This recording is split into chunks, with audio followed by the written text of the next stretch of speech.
हमने अक्सर सुना है कि बहू कभी बेटी नहीं बन सकती है। अगर लगता है कि बहू कभी बेटी नहीं बन सकती है तो उससे बड़ा सच ये भी है कि सास ससुर भी कभी माता पिता नहीं बन सकते हैं। मुझे ये कॉन्सेप्ट ही समझ नहीं आता है कि आखिर क्यों बहू को बेटी बनाना है और सास को माँ बनाना है। क्यों हम दूसरे रिश्तों की तरह इस रिश्ते को एक्सेप्ट नहीं कर सकते हैं? क्यों हम दूसरे रिश्तों की तरह इस रिश्ते में प्यार रिस्पेक्ट की उम्मीद नहीं रख सकते हैं? क्यों इस रिश्ते को दूसरे रिश्ते का नाम देना पड़ता है? हम शादी के वक्त अक्सर सुनते हैं ससुराल पक्ष से कि बहू नहीं हम बेटी ले जा रहे हैं।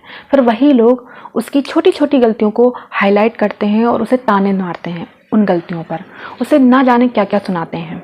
उसी घर के बेटे या बेटी से 100 गलतियां भी हो जाए ना तो उसको ढकने की कोशिश करते हैं, उन गलतियों को कवर अप करने की कोशिश करते हैं। क्यों आप उसे हमेशा ये बताने में लगे रहते हैं कि उसने क्या क्या गलत किया?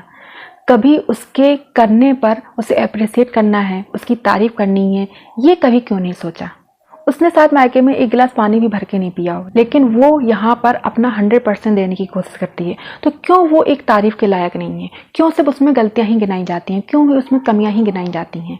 कभी उसकी तारीफ करना है, इसके बारे में क्यों नहीं सोचते हैं आप लोग? तकलीफ होती है ये सब देखकर कि जिस घर को वो अपना बनाने में लगी है, लंबा अरसा बिताने के बाद भी वो उस घर में बेगानों की तरह महसूस करती है, परायों की तरह महसूस करती है। उसे उस घर में अपनापन ही नहीं मिलता है। मैं तो सिर्फ इतना ही कहूँगी कि बहू को बेटी बनाने की कोई ज़रूरत नहीं है। बस उसे वो रिस्पेक्ट दे दीजिए, उसे वो अधिकार दे दीजिए जो वो डिजर्व करती है। Thank you.